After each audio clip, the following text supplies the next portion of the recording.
So pre-game test here. We're at the field of the Inglewood Blackhawks here on Rodeo.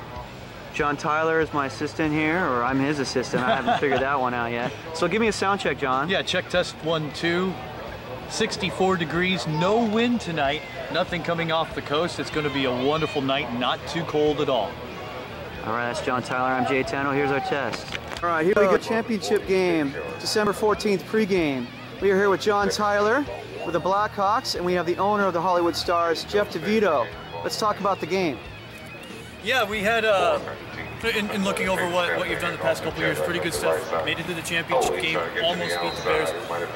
Made it to the championship game this year, and were able to beat the Dolphins, and incredible work, and even beating the Chiefs and giving them their first loss of the year. So tell us about the progression of your team from when it all started, bringing players from the Ravens and the Cowboys and the Firehawks back to come in, buy into your brand, bring coaches that have been there before and some of your own. It's done great dividends, so tell us about the history of the team and how proud you are of your mates. The key you hit on there is the progression. I mean, we started with Mike Rhino Fuller as our coach. We were able to bring in a lot of players from past teams, like you said, the Rhinos, the Firehawks, the Ravens, Cowboys. Mm-hmm. But we didn't stop there. We brought in other or new people as well into the fold. And last year we had our ups and downs. We struggled through the regular season. We got hot in the playoffs. Beat a couple of quality teams in the Tide and the Smash, and made it to the championship. And unfortunately came up short in that second half against the Bears. And then we went right back. As soon as that game ended, we didn't feel sorry for ourselves. We went right back to work, building on next year. Bringing Mckee Williams in, Lisa Battle, really helped to solidify our front office. And Chuck, we were gracious enough to get a football season out of him on the field. Right. He was great as a coach last year. Right. Coach D stepped in to be our head coach and run the show there. And then from there it was like a snowball that gained momentum going downhill. Right. A lot of people took recognition of what we did last year, see the quality things that we provide in our program in terms of a great field that we practice and play on, quality coaching, nice uniforms. They understand we're a stable program that's on sound financial ground, going to be around for a while. And then, that's a big attractor to players at this level. So, we brought a lot of guys in, kind of built off of last year's success and took it to the next level this year. And congratulations on that. Let's look forward to tonight's game. Last year, I believe it's 46-13. My cheat notes say 46-13 last year, July 8th, in a preseason game. And of course, you've gathered film on what the Blackhawks have done since, and in the 2 losses they had this year, and coming into tonight's game. What areas do you see that could be suspect in attacking the Inglewood Blackhawks? They're an excellent team. Their front 7 on defense is fantastic. On offense, they've obviously got Solomon Jones, Brian Flowers are their keys. We're going to lean heavy on our defense. I mean, we've got a lot of good guys out there: Chuck Leonardis, Rudy Peterson, Cliff Jefferson, Kevin Bernard, and a whole host of other guys that are going to have something to say on how this game turns out tonight. Yeah. So we're going to rely on our defense, try and make sound decisions, and some of the things that happened last year that we're going to learn from is turning the ball over. We're going to try to protect that football as best we can, put our defense in good position all night, and see how the game goes from there. You were talking so much about your defense. Let's talk about the offense. Great season for Boo Jackson. Talk about what he's done, and we'll talk with him in a moment also, but throwing for almost 2,000 yards and a real balanced attack. So tell us about how proud you are of him and everyone else that's bought into his play calling. Boo Jackson's fantastic. He's by far the best quarterback at this level of football. He makes sound decisions in the passing game. He's thrown for over 2,000 yards, 30 touchdowns. And on the ground, he's gone over 700 yards and 10 touchdowns. I mean, whether it's running or passing, there's nothing that he can't do, and he's a playmaker. Yeah. And that's what you want at this level, is guys who can make plays. Yeah, absolutely. Well, we thank you for your time. We appreciate it, and thanks again. And this is great. We have the SoCal final for the 2nd straight year, and the Stars and Blackhawks are here to make it happen. Jeff DeVito, thanks for your time. Thank you, John. Looking forward to a good game. All right. There he is, Jeff DeVito, and we'll be back with more in a moment. As all of Boo Jackson's stats, and I have to look at you. Oh, great. We're here with Shamar. He's going to be quarterback if we don't get to see Boo today. All right, go ahead. Okay. We're here with Shamar Moore of the Hollywood Stars, and we're getting ready for the Southern California Championship game between the Hollywood Stars and the Inglewood Blackhawks. First off, thank you for donating your time here for our conversation. We were going to use a mic. This is not attached, so it's out of here. Let's talk about the game, and you've been ushered in as quarterback for tonight's contest. So had a good year this year backing up Boo Jackson. He's not here tonight, so what is your job and what is your role in the Stars attack? Pretty much what I've been doing all year. Just when it's my number is called upon, just go out and execute, manage the football game. If we're behind, then it's time for me to make plays. Just pretty much like I said, it's been like this all season. Boo goes down for a play or two, I step in and make the best of every situation. You threw for 417 yards. It's not much, but in your mop-up role, it's still big because you never know when he's going to go down, if he's not going to be here as is tonight. So you've had a wonderful season so far, the team overall. And what are your goals tonight to penetrate the Inglewood defense? Tonight's overall goal is just to get the win. It's not really about stats for me tonight. It's about getting the team to win. And obviously we're playing great competition today, the Blackhawks, and this would be real huge, especially for me. Yeah. Coming in, you know, Boo not being here, stepping in kind of in a role where we weren't preparing for this to happen, but it happened. So just come out with the win, and that's it. That's all that matters. Well, we thank you for your time. That's Shamar Moore, played in the All-Star game last week, and we thank you and best of luck here today. Shamar Moore. Warren, here we go. Oh, I gotta adjust the tie. Oh, we're live? That's unfortunate. John Tyler here with Tony Reed, and wow, I mean, this started all the way back in July, and we're here, and we're getting photobombed by something. What's going on? I love this. And this is the only take we're gonna do. But, congratulations once again, 4 championships in a row. It is very impressive, and 6 overall in the 13-year history of the team.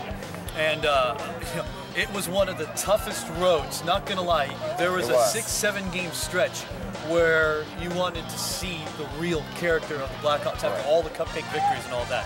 So let's talk about this month and a half, almost 2 month stretch where they were really tested. So tell us about that. Well, you know, when we saw the schedule, you know, I love the games that, you know, we get up big and we score big, but, you know, I couldn't ask for a better schedule than to see the Raiders, the Coyotes, the Steelers, you know, the Thunder, and people, you know, of that magnitude. I would rather play more competitive games like that every week rather than playing someone scoring 80 or 90 points a week. It got tough in there. As you see, you know, our 47th game win streak was broke. Then we ended up losing another one to the Raiders, you know, just out of character for us. So at the end of the day, we went back, we regrouped, and I think at that time when we went and played the Steelers, that's when our team really came together as a unit to say, you know what? 35-14 win. Yes, right? We said, you know, let's stop playing around because it kind of seemed like we were teetering with teams. Let's get behind and see if we can come back. You know what I mean? Kind of like that mentality. That's happened a lot. And once we hit that stride after we beat the Steelers, everything started to come into place, and it was really nice. And we dominated. You know, as you see, we went back and we played the Raiders down at their house again, beat them by 30. And of course, you know, the LCFL championship game, it wasn't a cakewalk against the Cobras. A very good team. I think they were ranked number 6 or 7 in the nation at the time, and we took them down. So I'm happy to see where we're at right now, and I'm looking forward to the game tonight. The final drive, we'll talk about that championship, then we'll get back to this one. Started at the 15-yard line on the final drive. And tell us, I'm thinking, I was there working the game, I'm going, well, they're passing over the middle, but at the same time, we're used to, and the players are conditioned to go on red ball, get to the line immediately. Right. So tell us about that drive and what led the Blackhawks to getting over midfield and setting up Michael Scott for the epic kick. Well, as you notice, like you said, our red ball tactics is we get right to the ball, and everything is from the line of scrimmage. All the plays are called from the sideline, and it worked to our advantage because they put us in that situation. That wasn't our game plan for that game. Right. But being that we were, we got the punt. I think we got a block in the back, and then put us at the 15-yard line. So it kind of put us into what we do. And some timely passing from Brandon Brooks to Solomon and Easter and Deshaun Edmond. That was big. And once we got that one pass off to Edmond, where he almost scored. If he would have got one more tackle, he would have scored a touchdown. And we were right there at the 33-yard line, spiked the ball, brung in Thunderfoot, Michael Scott, and that's one of the reasons I went out and got him. Right. Way back from 2004. Yeah. I remembered that leg. So when I went and recruited him, that was the exact reason why I brought him into the Blackhawk camp. And you see what he did. He produced and kicked a 50-yarder to win it. Here we are again, champs. Yeah, it's amazing. Second SoCal championship in as many years, and you're here to play the Hollywood Stars. And a shakeup at quarterback. Boo Jackson's not here. Shamar Moore is their quarterback tonight. Oh. Jackson is not even on the premises, so that changes things a ton. It's news to a lot of us. Yeah. It changes the whole shape-up of the game.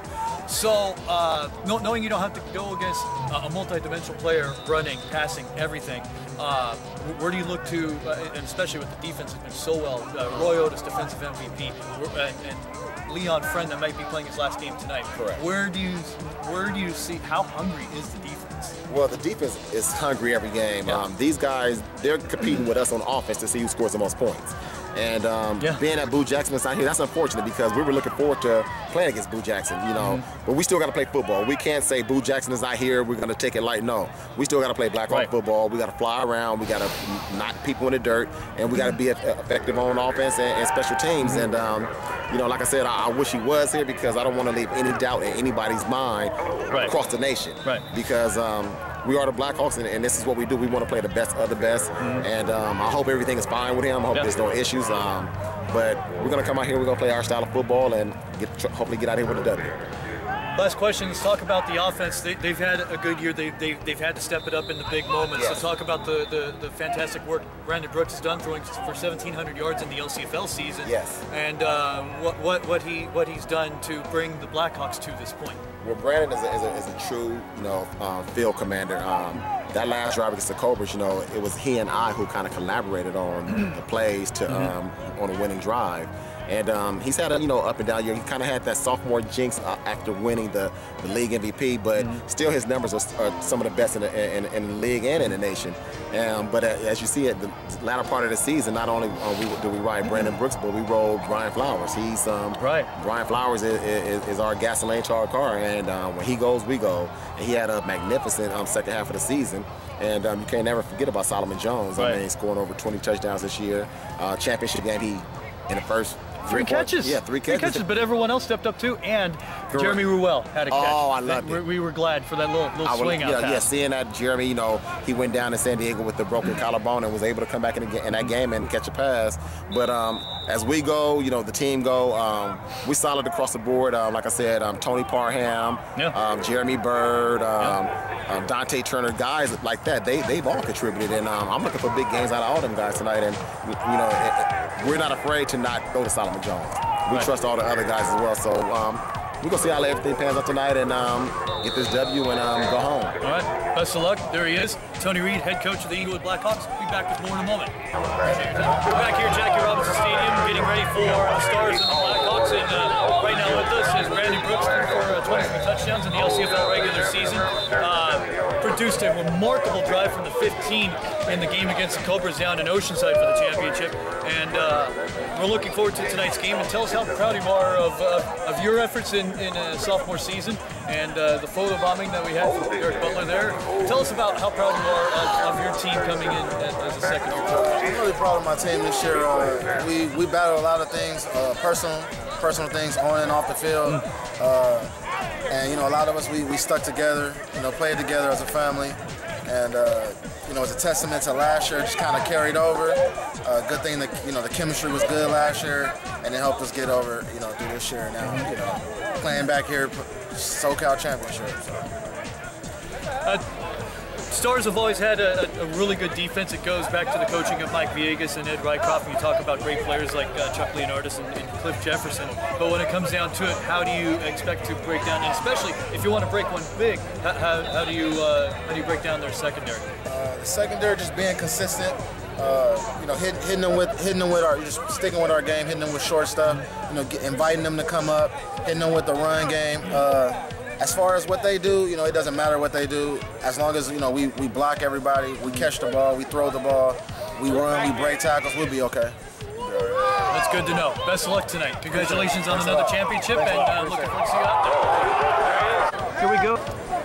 And we're back here at halftime. Blackhawks have a lead of 14 points here at Jackie Robinson Stadium. With us is Ray Ross. Impressive 40-yard interception return. Tell us about the play. Well, I gave up a touchdown last year, so, you know, me being me, I said I got to make something happen. And I seen it. I had a big hit, but I'm like, I got to make something happen. So I seen it. I just picked it off and I take it to the house. I had to put some points on the board. I messed up, so I got to get it back. That's a good way to do it. Tell us about what you got to do to shore up Shamar Ortiz. He's not the most mobile, but he's thrown passes out of desperation that have worked. So what does the defense need to do to stop them and preserve the victory? Actually, just the DBs just got to sit back. You know, we know that once a scrambling quarterback gets out, we always have a tendency of coming up and waiting on them to come to us. And the receivers keep going back. We just got to stay deep and keep us in front of them. And it's an easy game. Like, once we do that, they can't do nothing with us. Good to know. There he is, Ray Ross with the pick, and we'll be back with more in a moment. Not that football's going to hit me. Go ahead. Back here at halftime, 14-point deficit for the Stars. Mr. Mckee is here with us. Played with the Cobras in the 2011 championship game. Blackhawks did very well on the run, gashing the defense up the middle. They've kind of stepped away from it with the lead now. So what adjustments have been made so that you could prevent big runs for the Blackhawks? Offensively? On your side of the ball, what do you need to do to stop the Blackhawks? Just sustain our blocks. Sustain our blocks, stay on our man, and play hard. Confidence level now, usually in a deficit like this, when teams face the Blackhawks like this, there's a lot of adversity going on your own team's bench. It does seem positive now after the 90-yard kickoff return for Terrence Knox. Tell us about that and what your fellas need to do in the second half. Well, you know, us veterans, we just got to pull through. Knox has always been a ball player, a playmaker. I mean, you know that. And us veterans just got to pull through and let the younger guys know, down 14 points, 15 points, it's still ball game. So we got to stay focused, come out and just play hard, man. Well, there he is. Get him in, get him out. Mr. Mckee, thanks for your time. There he is. All right, here we go. 8 times Corey has asked me, can I get an interview? Can I get an interview? 8 times he has been shunned. In the right. Oh, okay. Okay, now let's get back to the serious part. What a win for the Blackhawks, 27-26. Let's go before the controversy to the 2-point conversion that was blocked. We missed it. Who blocked it? What was key to the play? So basically, we have our block party out there every week, and we actually work on it, and we just call our block party. And luckily, we've been getting there all night, but we're just really close. So finally, Roy was able to get a hand on it, and that was it. That changed the game. And Roy has made big plays year after year after year. You came in for a little bit as blocking back on offense and ran the ball a couple times to show up Brian Flowers. Looked like he got dinged up a little bit, but still came back really, really strong. So talk about the wonderful game he had here tonight. Well, first of all, he's one of our leaders, man. Flowers is everything to us, you know what I mean? And we appreciate him. So anytime we get a chance to come in and block for him, it's honor. So I just go ahead and do my job. In the season with the win, how does it feel? Feels great. It's a nice way to end the season on a good note. Hopefully the national rankings, bump us up and we can head out to Florida and play a good game and, represent Inglewood very well in Florida. Absolutely. Well, there it is. Corey Johnson, congratulations. Thank you. There it is. Corey Johnson will be back with more in a moment. It's a part of the show where I tell Johnny, please keep the answer to under 17 paragraphs. Is that okay? Yeah. Okay, that's good. Johnny Jackson with us here, quarterback coach, the Inglewood Blackhawks, and a proud Michigan State alum here. This game should have turned out like this with no Boo Jackson. Not you, but Boo Jackson of the Stars. And Shamar Ortiz played the game of his life and channeled his inner Boo Jackson, being very mobile and just creating things out of nothing. So how do you think the Blackhawks pulled it out in the end? Middle part of the game, we didn't execute. We didn't execute the way we should have executed. We were missing blocking assignments. Later on in the game, we gave up key big plays because we wasn't getting the penetration. Once we started getting a little bit of penetration, we were able to get there and knock the ball. You know, in the kicking game, there were so many opportunities to block kicks. One went right in between Leon Friend's hands, and they kept crashing in, but no one would, well, except for in the first quarter, it was difficult to block kicks. But talk about your defense that really stepped up, and especially on the 2-point try that preserved the win for Inglewood. Well, the 2-point try, we had to get a little bit of penetration to get to the quarterback, force him to throw a little bit faster than we wanted to. Right. So when we got there, we were able to get our hands up and got the ball and actually make that step. How gratifying is it to end the season on a win again? Yeah. Great, always good. Yeah. Well, there he is, Johnny Jackson. Thanks again. Congratulations. You need another ring on that hand. That'll be 20. It'll be 20. It's going on the toes too. Yeah, it's going on the toes. Okay. So I got all these fingers, all this toes, I got all these toes, and the last one is going to go. It's national championships and state championship games. Right. There it is. You know, we got this, you know what I'm saying? Manny Wright big in the end, you know what I'm saying? Flores, you know, D-Lions did their thing. You know, we're excited. To be honest with you, referees, they did mess up. They really did mess up. And there's no denying that. You know, so we expect more out of them. They're the only paid people at this level. So it kind of sucks that the game ends that way. But you know, I got to give it to my guys. They played a good game. Yeah, that was a hell of a rally by Hollywood, but Inglewood held tough. They bowed their backs on that 2-point conversion, took away the victory. Yeah, so, and I get Hollywood Stars a lot of credit for even going for 2 points. You know what I mean? Let's go for the win. You know what I'm saying? Because we would have did the same thing. All right, guys. Congratulations to the Blackhawks on the victory.